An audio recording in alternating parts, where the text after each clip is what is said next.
마삼 제메시로 바르 제마제 menga 나게 고니 소소라레 예시지 대순 제외 용라 샤잔로 대하다 가데 바라 삼가데 모데서 대하다 가데 바라 삼가데 모데서 대하다 가데 바라 삼가데 모데서 년두셔서노 귀신이 예시전자 돌아가면서 나중에 연재된 로자와 가다 양다된 별종의 나모근다노소데스 연두전조 선배사제 산제진이 염달라 차서로 가게 된전저와조 가보면와 제메와 차보면와 당면와 와면와 좀 타대되면 되지면 저번에 시시된 뭐 소배산제만은 담보달라 차서로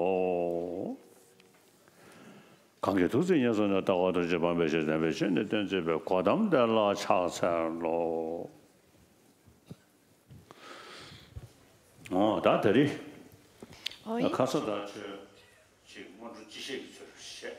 Ayer estuvimos hablando de las prácticas para lograr un alto renacimiento y antes de eso dimos una introducción al budismo. Y hoy vamos a entrar en el texto.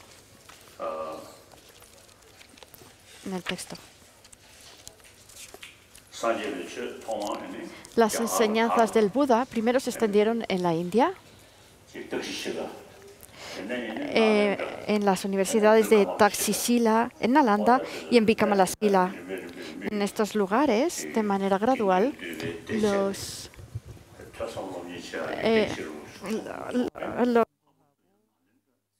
reflexionando y meditando, y después la Universidad de Nalanda mejoró mucho, se fue haciendo más y más grande, y fue como una especie de mina de grandes maestros.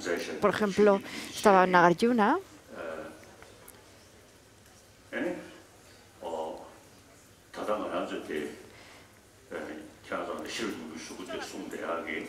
y otros, y ahora estos... Ahora en el Sutra del Corazón, al final, hay una parte que dice que se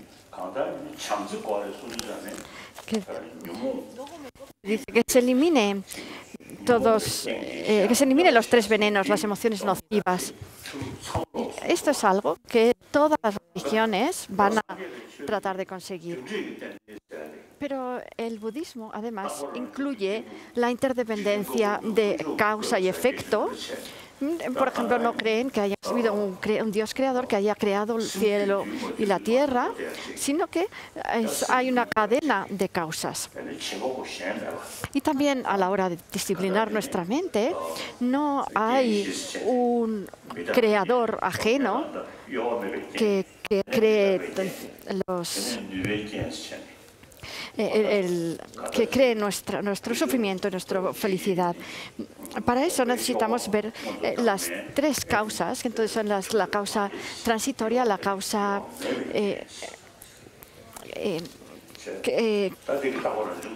no pensada, sería esta causa no pensada, lo que significa impremeditada. Si es la causa impremeditada, lo que quiere decir es que no haya un Dios creador que premeditadamente haya creado el universo. Y luego habla de la causa impermanente o transitoria. Necesitamos una causa que no sea permanente, sino que sea impermanente. Y dentro de las causas impermanentes no basta cualquiera, sino que tiene que haber una causa potencial, que significa que tenga el potencial de generar ese efecto concreto. Pues cada efecto concreto necesita una causa que sea correspondiente con ese efecto.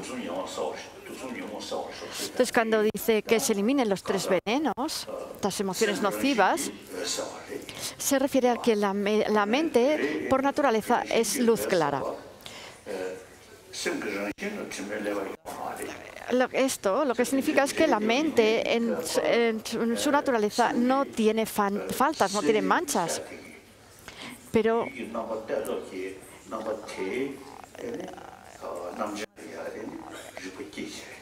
sino que a través de Nosotros, la mente es pura comprensión, es pura intelecto. Nosotros, ese aspecto de mera comprensión, de mera cognición de los objetos, es a lo que nosotros llamamos conciencia.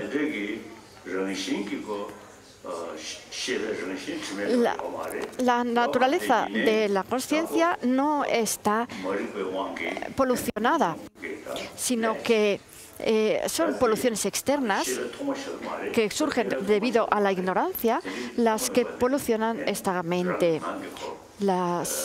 Estas emociones nocivas son las que manchan la mente, son externas a la mente. Y hasta ahora nosotros hemos buscado la felicidad y aún así no hemos logrado la felicidad y hemos buscado eliminar el sufrimiento y no lo hemos conseguido. Entonces tenemos que ver cuál es la causa del sufrimiento, que son estas emociones nocivas. Por eso decimos que se eliminen los 3 venenos, estas emociones nocivas. Y para ello no basta con, digamos, amitofu, sino que necesitamos la claridad de la sabiduría. Y por eso lo siguiente dice que arda la claridad de la sabiduría. La sabiduría en tibetano se dice se-rap.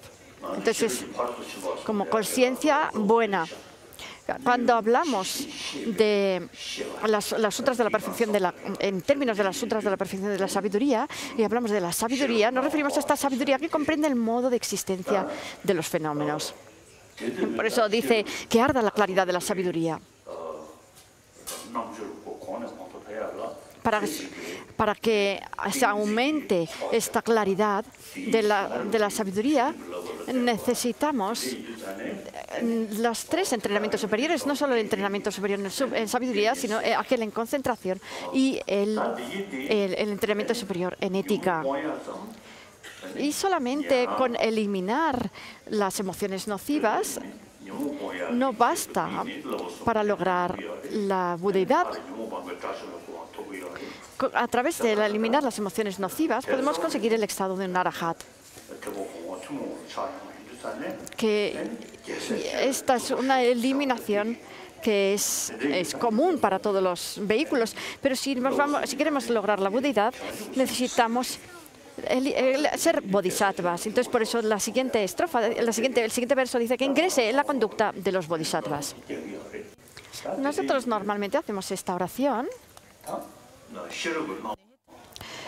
en la que se habla de la claridad de la sabiduría. Y lo que hace que surja la sabiduría no había surgido y que aumente más y más es el entrenamiento superior en la sabiduría. En este entrenamiento analizamos el modo de existencia última de los fenómenos y para ello necesitamos la concentración, el entrenamiento superior en concentración. Para eso necesitamos una buena memoria y eso lo hacemos, lo entrenamos a través del entrenamiento superior en ética.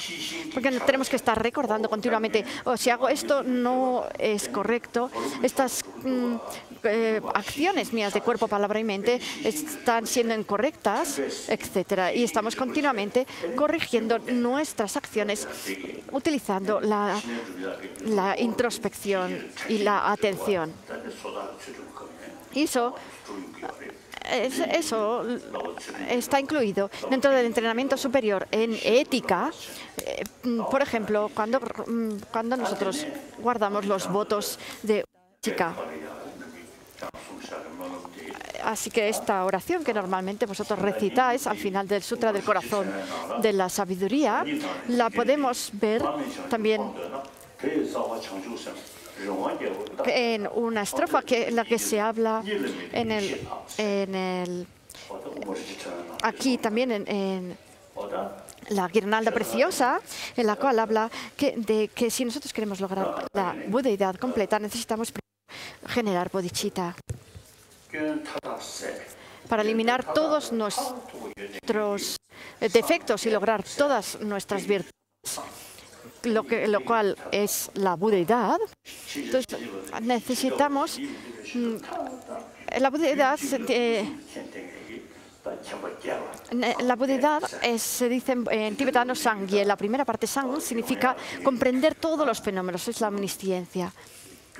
Perdón, esto sería gye, y sang es eliminar todos los objetos de abandono, todos nuestros fallos. Y para eso necesitamos meditar en la bodhicitta. Para generar bodhicitta, la raíz es la compasión y el amor y la compasión y el altruismo y el deseo de colocar a todos los seres en el estado de budeidad. Este tipo de mente surge de la compasión y por su compasión se enfoca en los seres y por su sabiduría se enfoca en la iluminación. Para eso necesitamos saber qué es la iluminación. Por eso dice que por su sabiduría se enfoca en la sabiduría. Así que cuando dice que arda la claridad de la sabiduría, se refiere a que generemos la comprensión de la vacuidad. Porque lo que daña directamente a las emociones nocivas no es la bodhicitta, sino que es la visión de la vacuidad. Y la bodhicitta la vamos a generar a través del amor y la compasión. Esto lo dice en el Rosario Precioso.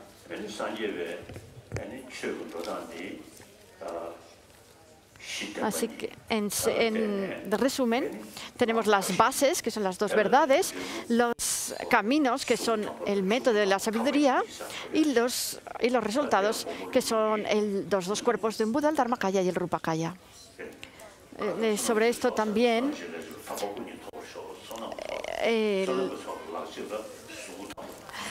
Nagarjuna también habla de que en una estrofa de que para lograr el Rupakaya, el forma de un Buda, necesitamos acumular la acumulación de méritos y para generar el Dharmakaya necesitamos hacer la acumulación de sabiduría.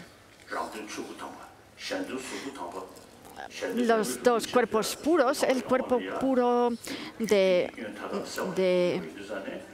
beneficio propio, que sería el Dharmakaya, y el de beneficio ajeno, que sería el Rupakaya. Sin acumular estas dos acumulaciones no podemos lograr la budeidad, que incluye estos dos cuerpos de un Buda. Y para eso necesitamos las dos acumulaciones. Y para hacer estas acumulaciones necesitamos comprender bien las bases, que serían las dos verdades. Las dos acumulaciones lo hacemos durante los dos caminos, el camino del método y el de la sabiduría. ¿Les han puesto ya té a ellos? A beber, a beber.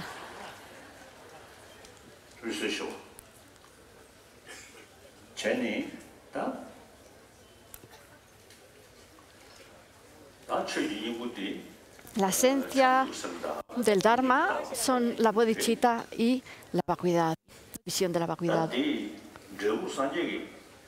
El resultado, los dos cuerpos, el Dharmakaya y el Rupakaya, si lo conseguimos, esto es lo mejor. Para ello, todos los días tenemos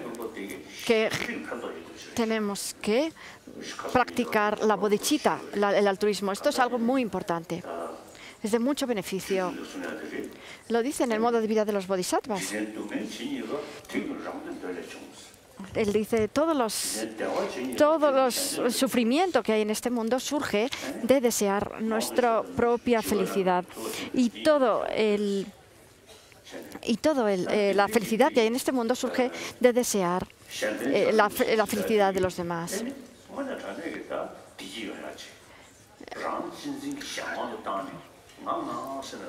Si nosotros nos quedamos en nuestro egoísmo, pensando solamente en nosotros, vamos a ser infelices, vamos a experimentar sufrimiento. Mientras que si pensamos en los demás, queremos ayudar a los demás, vamos a ser felices, vamos a encontrar felicidad. Incluso si solamente pensamos en esta vida, si tenemos la idea de ayudar a los demás, vamos a ser felices. Si dejamos de lado a los demás y solamente pensamos en nosotros mismos, vamos a tener cada vez más enemigos. También también en el modo de vida de los bodhisattvas dice, si no intercambias tu felicidad por el sufrimiento de los demás, no solamente no vas a lograr la Buddhidad, sino que tampoco vas a conseguir felicidad en el samsara. Así que si nosotros disminuimos un poco nuestro egoísmo,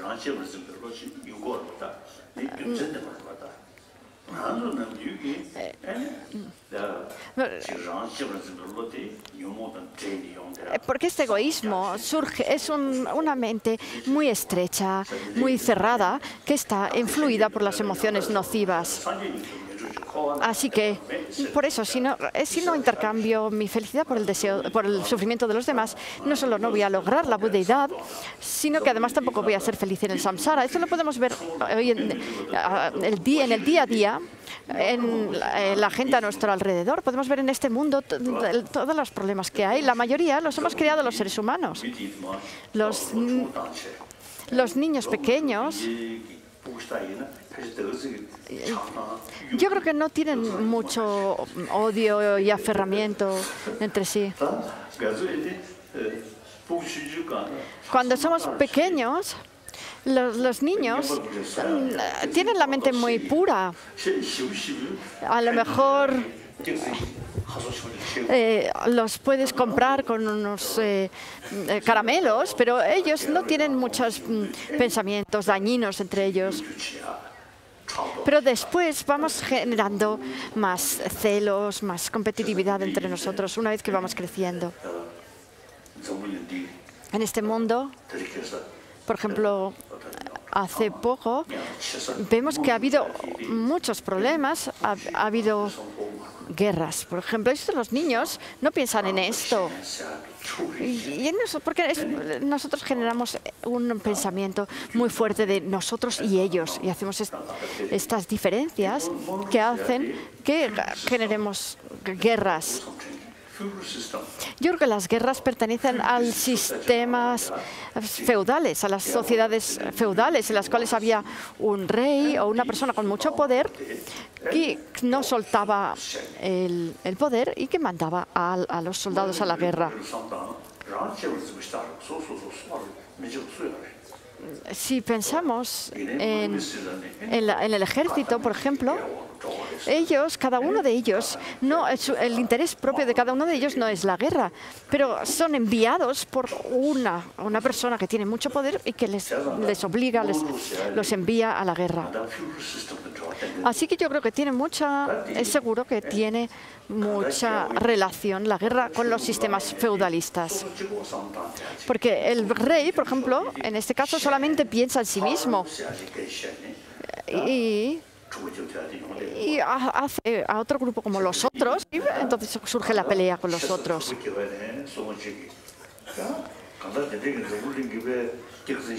Así que en este mundo hoy en día, todos los problemas que tenemos de guerras y de problemas entre distintos grupos étnicos, etcétera, esto siempre viene del egoísmo. Y lo tenemos que cambiar por el altruismo. Todos los seres quieren ser felices y ninguno quiere sufrir. Eso lo recordamos cuando recitamos los cuatro deseos inmensurables, cuando decimos que todos los seres sean felices y tengan las causas de la felicidad, que todos los seres carezcan del sufrimiento, de las causas del sufrimiento, etc. Cuando recitamos estas oraciones, nosotros pensamos en todos los seres. Si nosotros pensamos todos los días en todos los seres y hacemos estas oraciones, entonces luego, ¿cómo podemos abusar de los demás? ¿Cómo podemos despreciar a los demás? Así que debemos pensar en esta estrofa de Santideva que dice: si yo no intercambio mi felicidad por el sufrimiento de los demás, no solo no voy a lograr la felicidad, sino que tampoco voy a ser feliz. Voy a ser feliz en el samsara. Y también hay esta otra estrofa que dice: montando sobre el caballo de la bodhicitta, que elimina todo dolor y todo abatimiento, ¿qué persona inteligente puede sentirse descorazonada yendo de felicidad en felicidad? La bodhicitta nos va a traer felicidad a largo plazo y a corto plazo. Y vamos a tener el cuerpo también más sano. Todos van a ser nuestros amigos. Y por eso, dice, montando sobre el caballo de la bodhicitta, ¿qué persona inteligente se puede sentir descorazonada yendo de felicidad en felicidad? Así que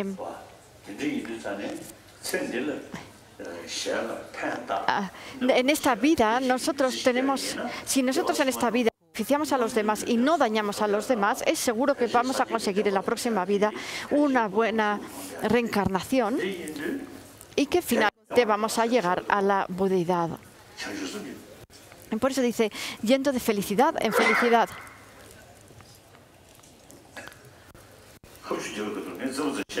Y a veces digo en broma cuando estornudo, a veces digo en broma, yo estornudo para que si hay alguno que os habéis dormido durante las enseñanzas, para que se despierte, para despertaros.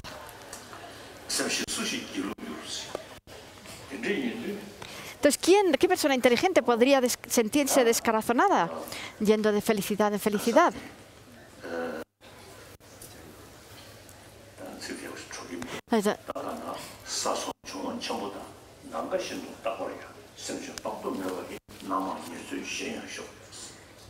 También. Ahora nosotros tenemos nuestra vida, tenemos nuestro cuerpo, palabra y mente. Y si los pudiéramos utilizar para el beneficio de los demás, ahora esta vida,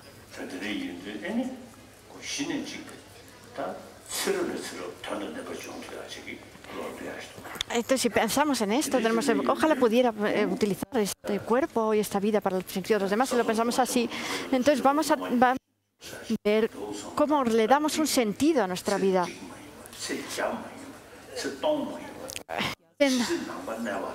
Y que esta determinación no sea solo durante una vida, no solo sea durante 1, 10, 100 vidas, sino mientras existan los seres y mientras exista el espacio, y mientras que pueda yo también permanecer para disipar las miserias del mundo. Si nosotros utilizamos nuestra vida para ayudar a los demás, vamos a lograr nuestro propio objetivo y también el de los demás.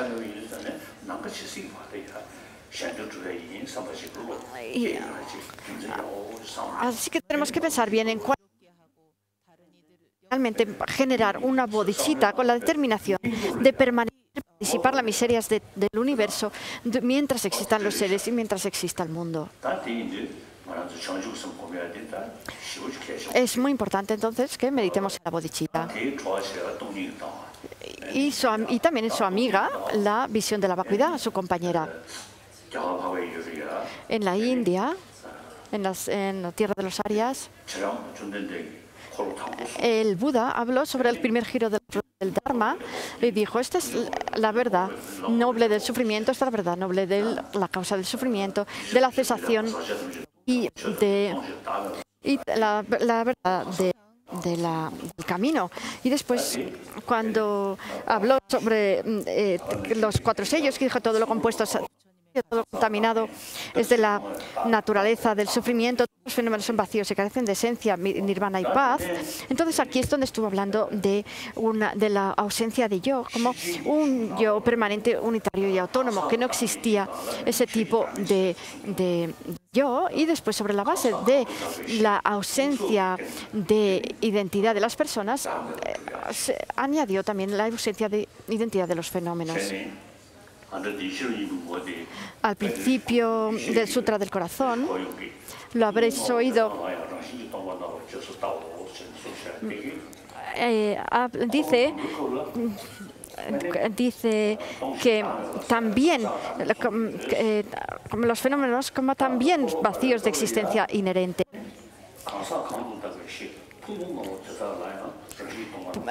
Los 5 agregados como también vacíos de existencia inherente. Podíamos Entonces aquí podríamos pensar que no solamente, cuando dice también, se podría referir a que no solamente la persona carece de existencia inherente, sino que también el yo de la persona carece de existencia inherente, sino que también los fenómenos que carecen de existencia inherente.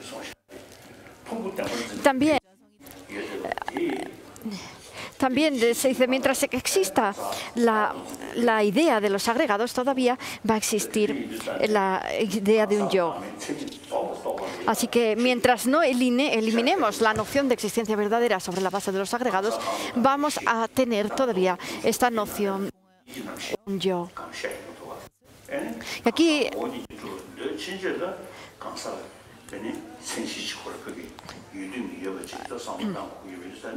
algunas escuelas decían que la ilustración de la persona era la conciencia mental.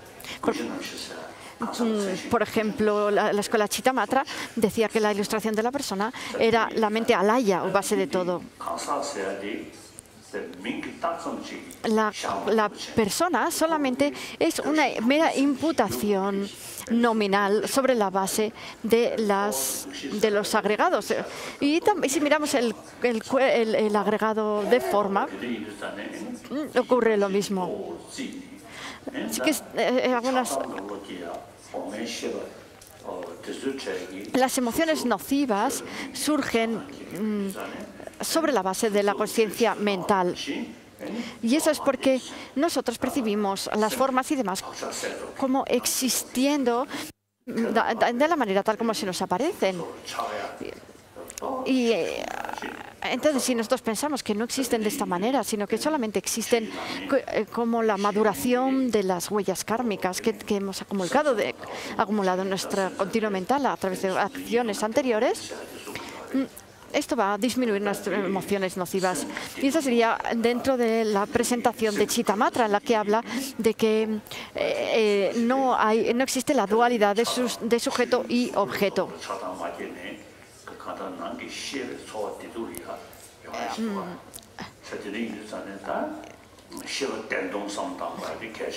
Así que pero es importante pensar también en la ausencia de existencia verdadera del sujeto de la consciencia.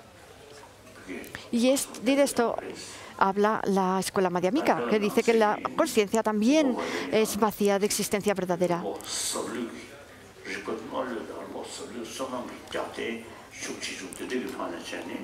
Y lo explica de una manera que está apoyada por argumentos. Dice que todos los fenómenos, en ningún fenómeno existe tal y como se nos presenta, tal y como se nos aparece, de esta manera tan concreta, sino que están vacíos de existencia verdadera. Pero después tenemos la diferencia entre la escuela Svatántrika Madhyamika y la escuela Prasangika Madhyamika.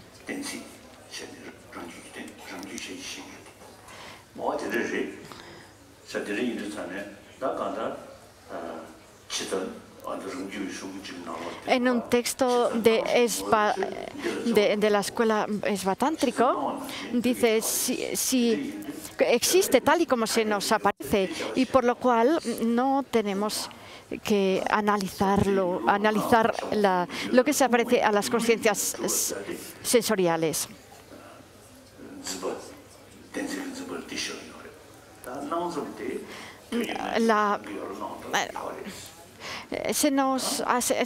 Para las escuelas Svatántrika Madhyamikas, la mera apariencia es que se nos aparece como si el objeto existiera por su propia esencia, por sus propias características, y realmente existe para esa escuela así. Entonces no tenemos que analizar estas conciencias sensoriales a las que se le aparecen los fenómenos de esta manera. Y para eso, para refutar esta idea, Nagarjuna entonces es cuando dijo que todo lo originado en dependencia es llamado vacío y designado en dependencia. Ese es el camino del Madhyamika.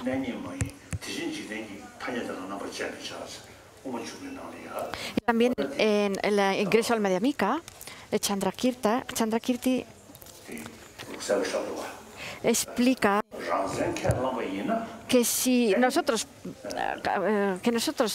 aceptamos la existencia de los fenómenos por sus propias características, nuestra conciencia no va a carecer, nuestra conciencia que analiza lo último no va a carecer de objeto.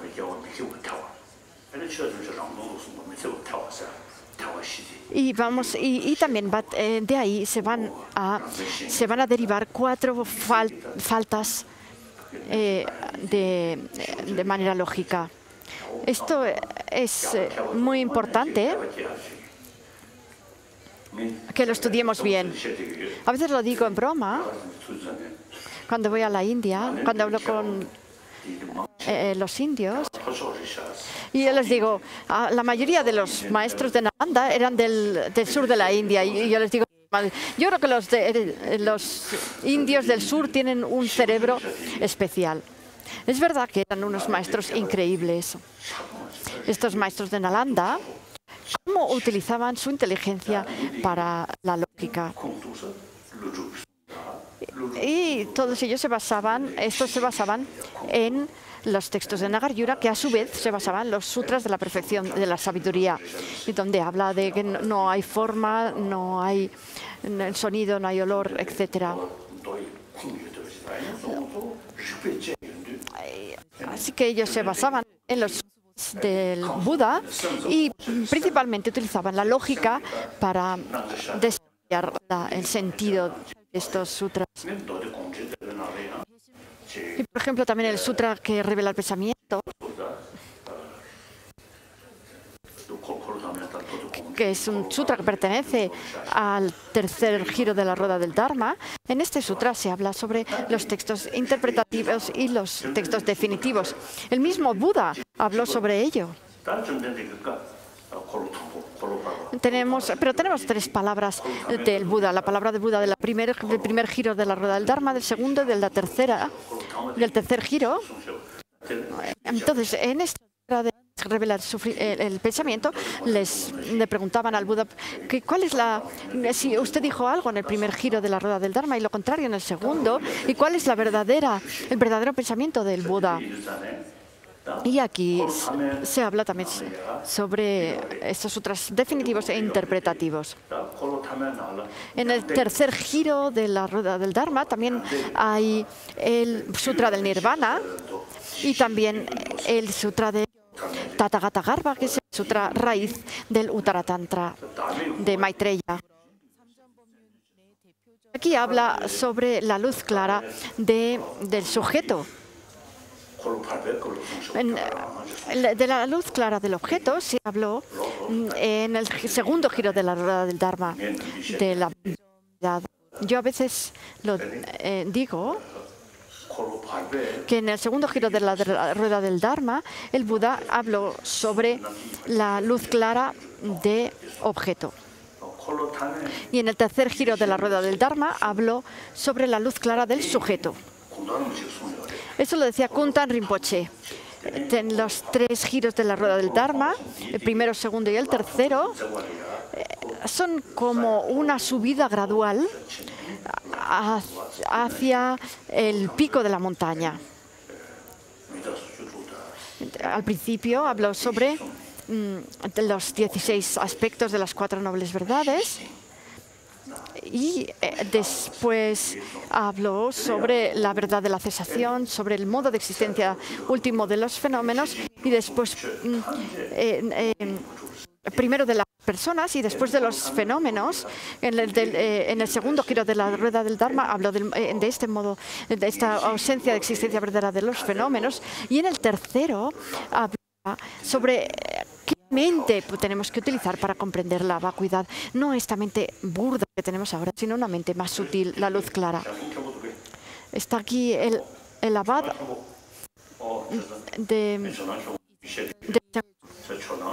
yo a veces le digo que cuando los Yonampas hablan de Sentón, la cuidad ajena, esto lo podemos nosotros pensar en términos del tercer giro de la rueda del Dharma, cuando hablamos del Tantra y cuando hablamos de la conciencia más sutil.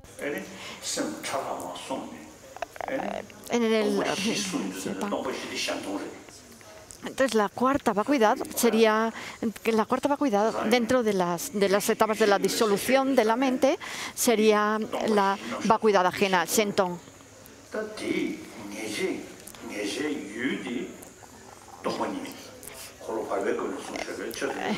El objeto de la conciencia de luz clara, de esa cuarta vacuidad, sería la vacuidad de la que se habla en el segundo giro de la rueda del Dharma, y sería una vacuidad propia, sería un rantón, mientras que la luz clara, la conciencia más sutil que medita en esa vacuidad, esa sería Sentong, porque sería vacía de las manchas adventicias.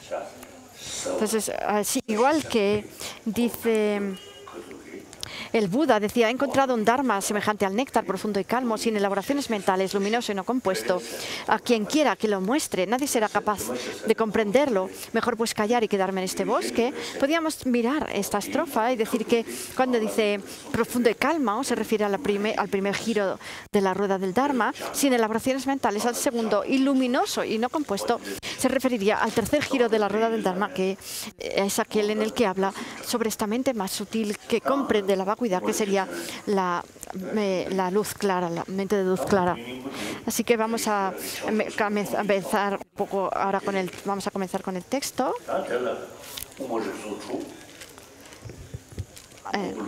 Dentro de los... Nagarjuna fue un escritor increíble y él escribió 6 tratados sobre Madhyamika, de entre los cuales el rosario precioso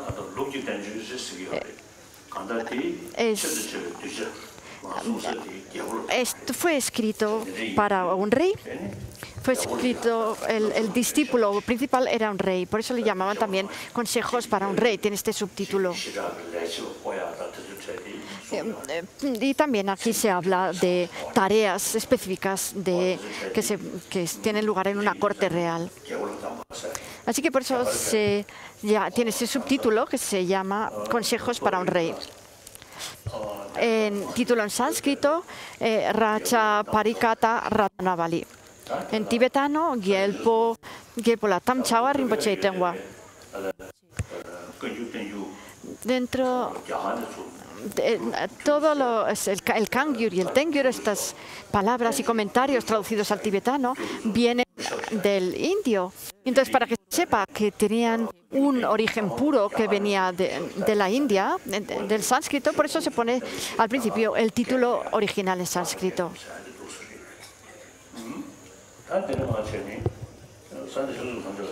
Después, homenaje a todos los budas y bodhisattvas. Este es el homenaje que escribía el traductor, para que no hubiera obstáculos durante la traducción. Del todo libre de cualquier defecto y adornado de todas las buenas cualidades, el único amigo de todos los seres, me postro ante el Omnisciente. Como hemos dicho antes, Buda significa aquel que ha eliminado todas las faltas a través de poner en práctica los antídotos. Y de esta manera elimina los objetos de abandono. Y también posee todas las buenas cualidades.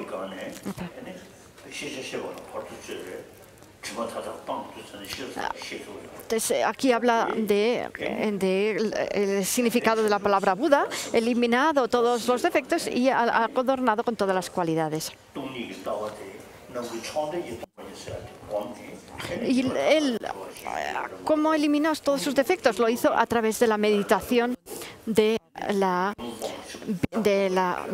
comprensión de la vacuidad acompañada con la bodhicitta, porque solamente con la visión de la vacuidad podemos lograr el estado de un arahat de los vehículos inferiores, pero no lograr el estado de un Buda. Así que él se iluminó a través de meditar en la vacuidad acompañada con la bodhicitta y se convirtió en el único amigo de todos los seres. Me postro ante el omnisciente. Oh rey, explicaré las prácticas virtuosas para que surja en ti la doctrina, pues es en el seno del Dharma excelente donde la práctica se vuelve posible. El Buda, que tenía todas las cualidades y carecía de todos los defectos, él consiguió estas cualidades y después las enseñó a otros para que otros también lo consiguieran. El Buda logró el estado de la omnisciencia para ayudar a todos los demás. Y después, su objetivo principal era colocar a todos los seres en el estado de budeidad. Todos los que tienen el Tathagata Garbha, la esencia del Tathagata, la esencia del Buda, digamos.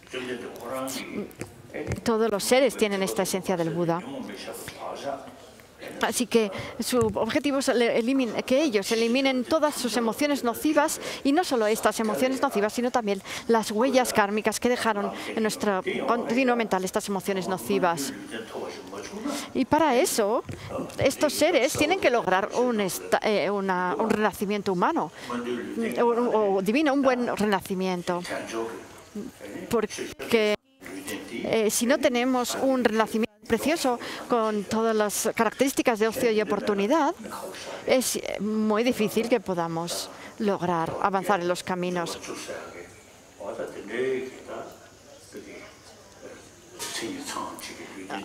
Y entonces necesitamos este renacimiento precioso con todas las características para poder ponernos en el camino de la budeidad.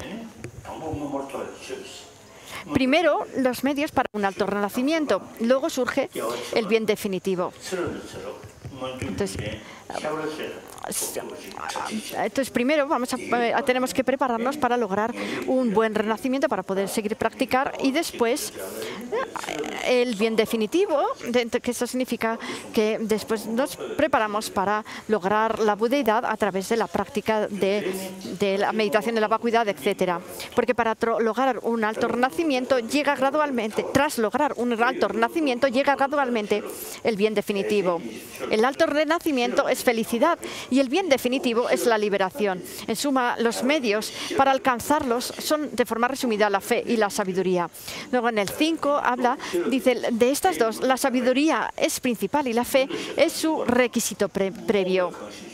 De quien no rechaza el Dharma debido al deseo, al odio, al miedo o a la ignorancia, se dice que tiene fe y es un recipiente supremo para el bien definitivo. Si tenemos una mente que está controlada por el deseo o el rechazo, generamos odio hacia el Dharma o miedo también. Algunas personas tienen miedo al Dharma.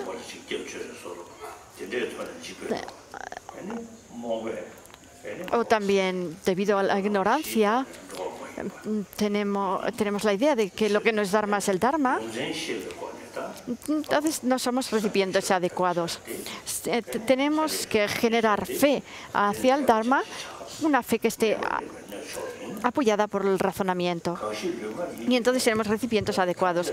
Después dice, quien tras analizar bien todas sus acciones de cuerpo, habla y mente, identifica cuáles lo benefician a él y a otros y las efectúa siempre, ese es un sabio. Entre nuestras acciones de cuerpo y palabra y mente, las principales son las de la mente. Si nuestra mente se deja llevar por las emociones nocivas, si debido a la ignorancia se generan rechazo o apego y otras emociones nocivas surgen debido a esto, y en general, si nuestra mente está controlada por las emociones nocivas, entonces vamos a seguir girando en el samsara. Esto es lo que quiere decir.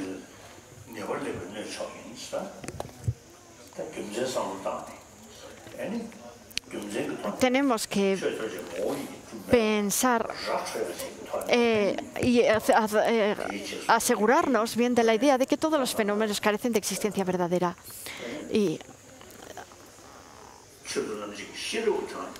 Y así generar fe sobre la base de la sabiduría. Así que quien, tras analizar bien todas sus acciones de cuerpo, habla y mente, identifica cuáles lo benefician a él y a otros y las efectúa siempre, ese es un sabio. Y aquí vienen las 16 actividades que tenemos que practicar para lograr un alto estado, o sea, un buen renacimiento. Las primeras son el abandono de las 10 acciones no virtuosas. Sí, aquí incluye, por ejemplo, la generosidad. Si nosotros para acumular méritos hacemos ofrendas a los mendigos y lo hacemos con desprecio, esto no está bien. Tenemos que hacerlo con respeto, porque aquí cuando habla de la generosidad dice que tenemos que hacerlo con respeto. Entonces, las actividades que tenemos que abandonar serían no matar, no robar, renunciar a las mujeres ajenas, refrenarse de mentir, de las palabras que siembran discordia, de las palabras agrias y de las charlas sin sentido. La ausencia de envidia y malicia y el abandono de la visión conforman los 10 caminos de acción positivos. Por ejemplo, aquí cuando habla de no beber alcohol, aquí habla de beber alcohol. Luego, sus opuestos son negativos. Luego, la estrofa número 10, no beber alcohol. Ganarse la vida de forma honesta. No dañar, obsequiar con respeto. Nosotros, en general, hablamos de 10 acciones no virtuosas. Y aquí incluye también no beber alcohol. Yo lo digo una vez en Dharamsala.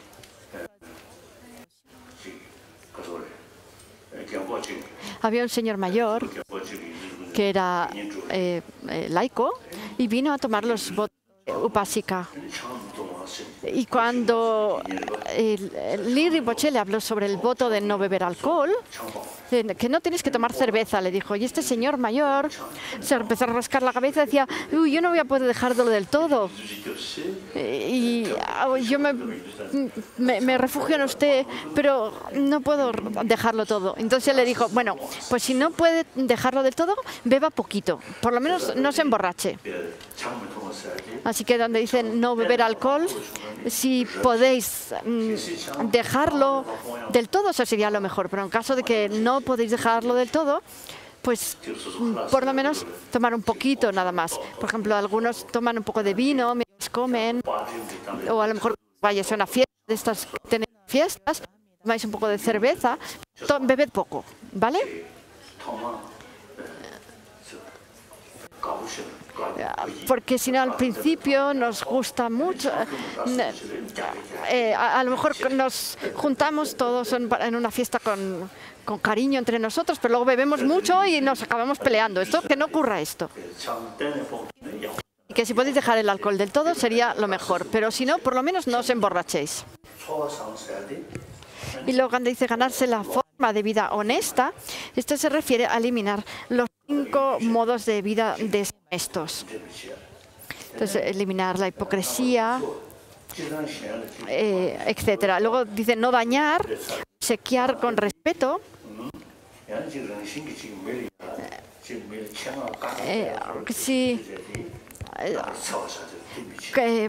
No dañar sería pues también generar problemas a los demás, eso pues no, que no lo hagamos.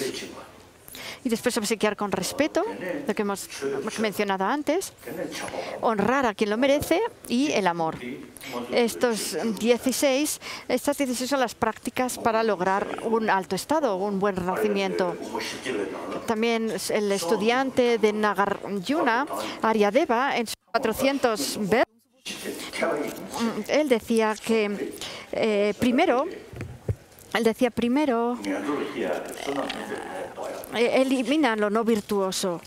en el medio, revoca el yo. Al final revoca toda visión. Quien sabe esto es sabio. Entonces, primero, abandonamos las acciones no virtuosas para lograr un alto estado. Después, en el medio, revoca el yo. Nosotros debemos comprender el modo de existencia de los fenómenos y eliminar la noción de existencia verdadera. Normalmente digo que Lama Tsongkhapa, en la alabanza a la interdependencia, él dice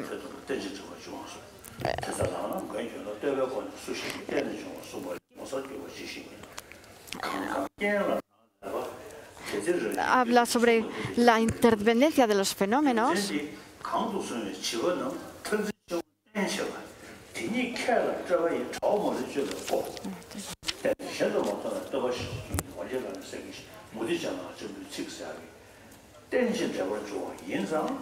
y aquí nos habla diciendo que es por la causa de que son interdependientes que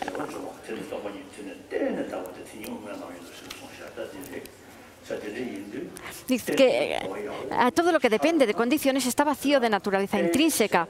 ¿Qué instrucción excelente podría haber más asombrosa que esta proclamación? Por sostener esta noción, los infantiles refuerzan sus lazos con las visiones extremas. Para los sabios, este mismo hecho es el portal para cortar la infinita red de elaboraciones. Entonces, cuando decimos que algo ha surgido de manera independiente, la dependiente nos habla sobre la ausencia de existencia verdadera y la parte de surgimiento nos dice que daña o que beneficia a nivel convencional.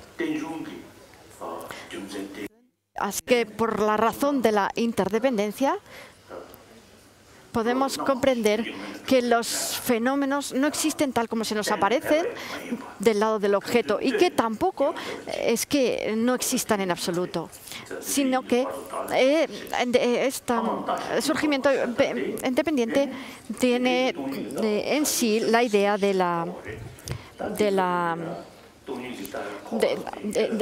camino medio, que carece de los dos extremos.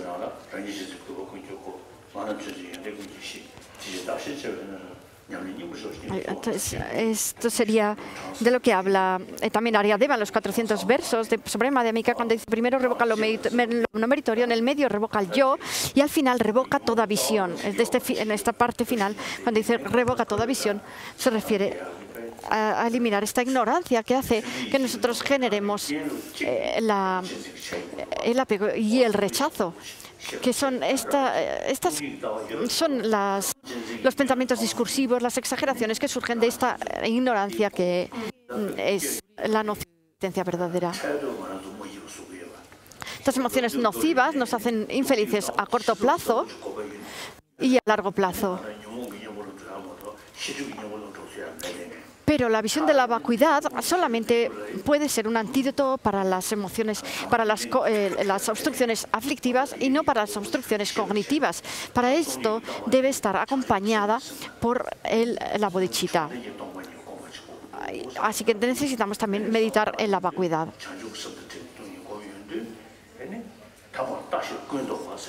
Y a esto se refiere cuando habla de que al final revoca toda visión. Y esto es mediante la visión de la vacuidad acompañada de la vacuidad. Primero revoca lo no meritorio, en el medio revoca el yo, al final revoca toda visión. Que sabe esto es sabio. Esto lo tenemos que pensar todos los días. Todos los días tenemos que reflexionar todo lo que podamos en la vacuidad. Nuestra noción de un yo está muy arraigada, pero si nosotros pensamos en dónde está este yo, que tenemos esta idea de yo que tenemos tan fuerte, está en este cuerpo. El cuerpo no es un yo. Y tampoco lo es la mente. Nosotros decimos mi mente, mi cuerpo, como si fuera el yo, fuera el que posee o el que disfruta de la mente y del cuerpo. Si nosotros pero si nosotros investigamos, ponemos de un lado la mente y de otro lado el cuerpo, ¿dónde queda este yo? ¿Qué es este yo? No lo encontramos.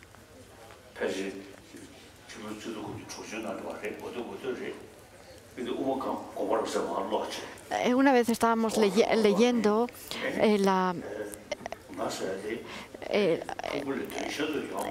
el texto de Lama Tsongkhapa sobre Madhyamika, su comentario al ingreso al Madhyamika, y donde hablaba que explicaba que el yo es simplemente una imputación sobre la base de los agregados. Y en ese momento yo sentí, no existe el yo no existe de manera verdadera. Tuve esa idea muy fuerte. El yo no es los agregados.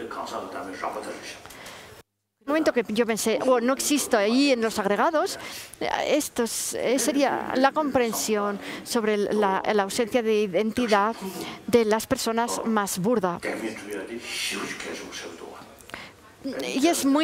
Y para seguir en este análisis es muy importante también comprender que las bases de imputación del yo tampoco existen de manera verdadera, porque como hemos dicho antes, mientras nosotros tengamos la noción de los agregados, vamos a seguir teniendo la noción de un yo.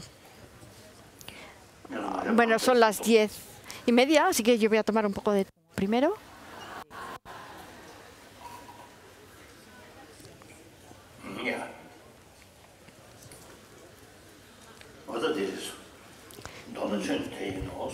Sí que hemos llegado a la estrofa número 11. La mera mortificación del cuerpo no constituye dharma, puesto que no implica dejar de dañar a los demás, ni entraña beneficio alguno para ellos.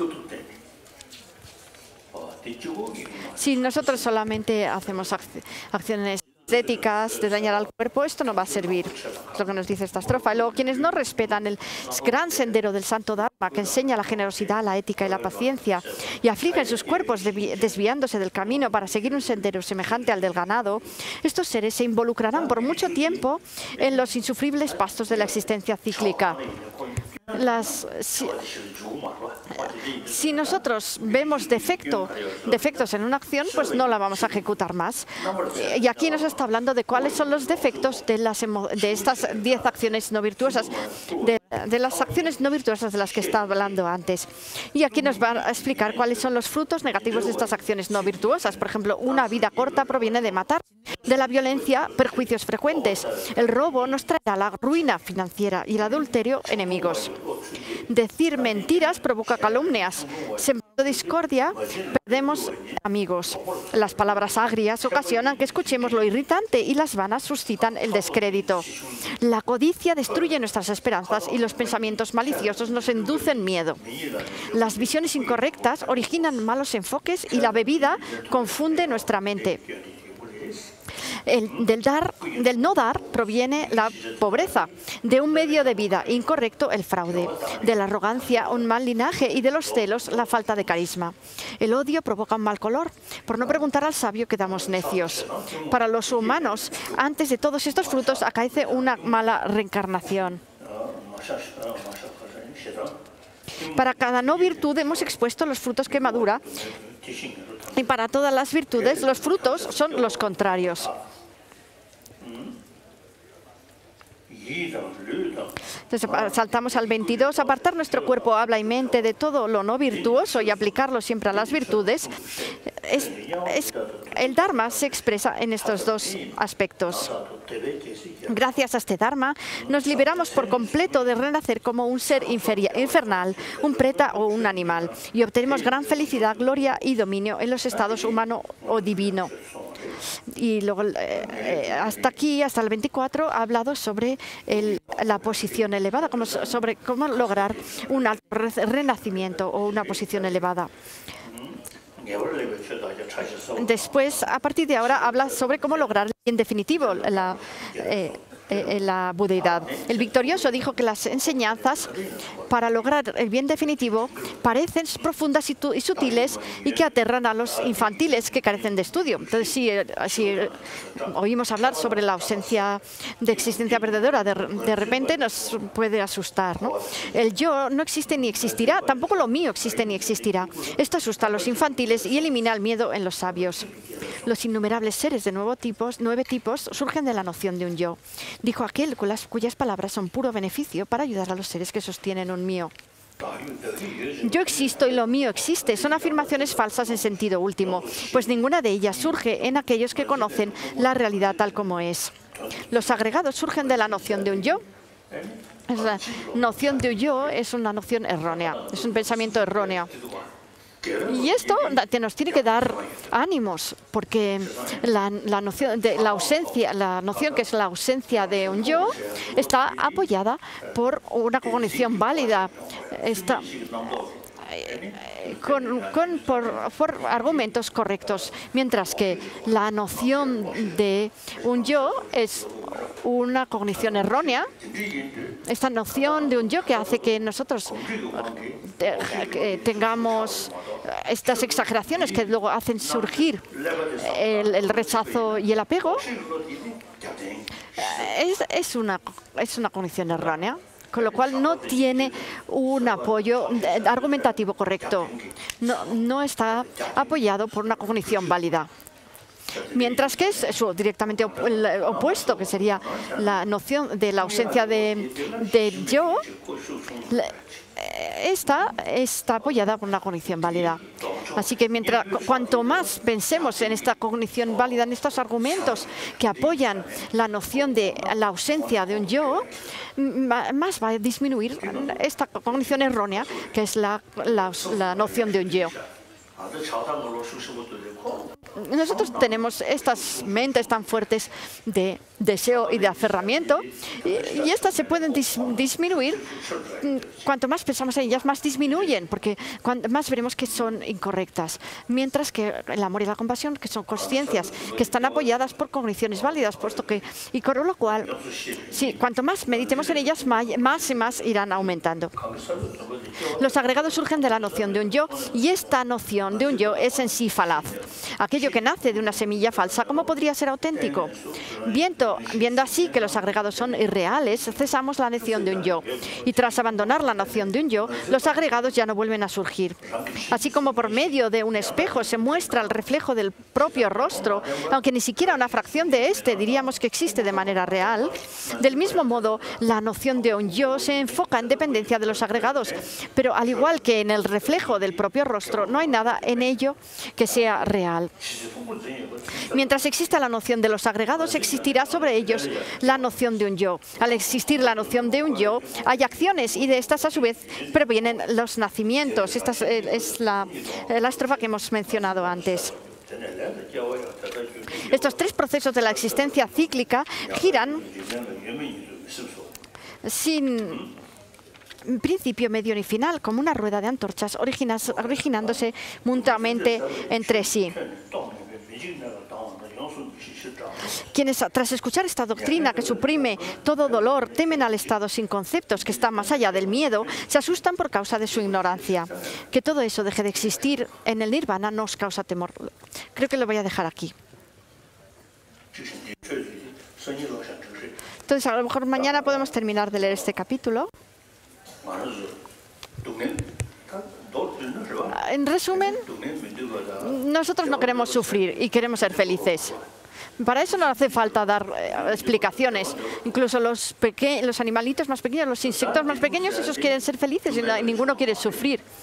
Pero el sufrimiento no surge sin causas, ni surge de causas incompatibles, ni surge de causas permanentes. El sufrimiento surge de las emociones nocivas. Es que son estas mentes que en cuanto surgen en nuestra mente nos hacen felices. Y esta mente, las emociones nocivas, son las que nos arruinan.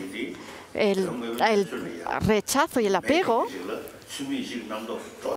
surgen cuando nosotros exageramos las características positivas o negativas de un objeto debido a la ignorancia. Así que para eliminar el rechazo y el aferramiento no nos va a servir de mucho la meditación en la bodhicitta, aunque sí que va a ayudar. Pero fundamentalmente necesitamos meditar en la vacuidad. Mañana vamos a vernos y vamos a tener una iniciación de permiso de Mahamayuri. de esta deidad. Esta deidad es muy famosa en la India.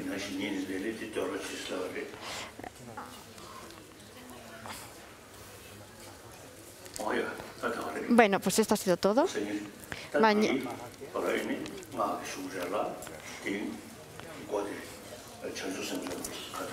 Y también como introducción a la iniciación de permiso, vamos a tomar los votos de Bodhisattva y yo los explicaré. Primero explicaré sobre la bodhicitta.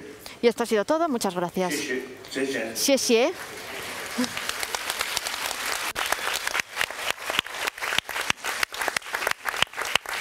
Bueno, te recuerdo que tenemos aquí a la 1:30, quedamos aquí para la revisión, la sesión de revisión, de repaso con nuestro maestro. Como hicimos